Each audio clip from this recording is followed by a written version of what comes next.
Episode 102 की starting होती है और मोटैंग कहता है, जब तक तुम पागल नहीं हो जाती मैं शांति से कैसे रह सकता हूँ। फिर मोटैंग गुमी के बाल और खींचता है और गुमी कहती है, मोटैंग तुम्हें तो मर जाना चाहिए। इसके बाद सीन शिफ्ट होता है और हमें फैंग हाउस दिखता है और फैंग अपने डैड से मिलने जाता है और फिर कहता है, डैड मुझे आपसे कुछ बात करनी है। और डैड कहते हैं, इस राइटिंग ब्रश को चेंज कर दो। फिर फैंग डैड के हाथ से ब्रश छीनता है और फिर कहता है, डैड लिखना बंद करो, मुझे आपसे कुछ पूछना है। फिर डैड कहते हैं, ओह रेयर गेस्ट, कहीं आप प्रेसिडेंट फैंग तो नहीं, आप यहाँ कैसे आ गए। फिर फैंग कहता है, डैड आप तो ऐसी बातें कर रहे जैसे मुझे आपकी बिल्कुल भी परवाह नहीं है। फिर डैड कहते हैं, और तुम ऐसा कह रहे हो जैसे तुम्हें मेरी बड़ी परवाह है। लियो जरा काउंट तो करना, प्रेसिडेंट फैंग इस घर में इस महीने में कितनी बार आए हैं। फिर लियो कहता है, जहाँ तक मैं जान पा रहा हूँ वो दूसरी बार इस घर में आए हैं, अगर हम उस दरवाजे से आने जाने को काउंट करें तो। फिर डैड कहते हैं, प्रेसिडेंट फैंग क्या तकलीफ है तुम्हें। फिर फैंग कहता है, वो मैं जरा बिजी चल रहा था। फिर डैड कहते हैं, अब जो तुम इतना बिजी चल रहे थे तो मुझे फर्क नहीं पड़ता कि तुम मुझे देखने आए या नहीं।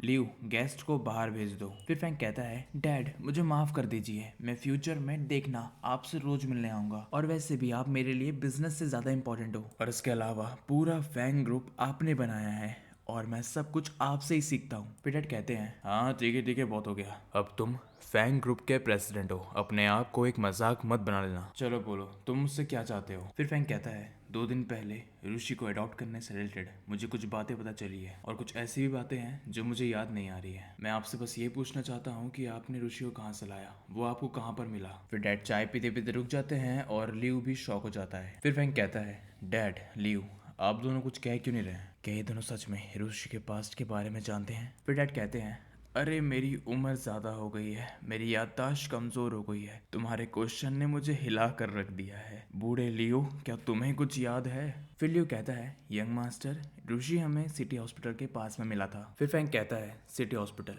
डैड मुझे याद है आप और लियो ऋषि को लेकर के आए थे और आपने मुझे सजेस्ट किया था कि मैं ऋषि को अडॉप्ट कर लूं। फिर डैड कहते हैं, हाँ ऋषि के मिलने के बाद मैं उसे पुलिस के पास भी लेके गया था, पर पुलिस ने कहा कि वो अनक्लेम्ड है। मुझे वो बच्चा बहुत पसंद था, इसलिए मैंने तुमसे कहा कि तुम उसे अडॉप्ट कर लो। फिर फैंक कहता है कि आपने मुझे उसे सिर्फ इसलिए अडॉप्ट करने के लिए कहा क्योंकि वो आपको पसंद था। फिर डैड कहते हैं, और नहीं तो क्या, ये सब तुम्हारे कारण हुआ है। मुझे एक ग्रैंडसन चाहिए था पर तुमने शादी नहीं करी, तो फिर बच्चे कहाँ से होंगे, इसलिए मैंने तुमसे कहा उसे अडॉप्ट करने के लिए। फिर फैंग मन में कहता है, ये सारा इल्जाम मुझ पर डाल रहे हैं, कितनी अच्छी एक्टिंग कर लेते हैं ये, मैं बता नहीं सकता कि ये झूठ बोल रहे हैं या सच। फिर डैड कहते हैं, क्या हुआ, क्या तुम्हें ऋषि पसंद नहीं है। फिर फैंग कहता है, ऐसा कैसे हो सकता है डैड, मैंने हमेशा ऋषि को अपने बेटे की तरह ट्रीट किया है, पर मैंने ये कभी एक्सपेक्ट नहीं किया था कि वो मेरा असली बेटा है। और इसी के साथ हमारा ये एपिसोड यहीं खत्म हो जाता है। कमेंट में बताइए आपको ये एपिसोड कैसा लगा और लाइक शेयर सब्सक्राइब कर देना, अगला एपिसोड बहुत जल्द आएगा।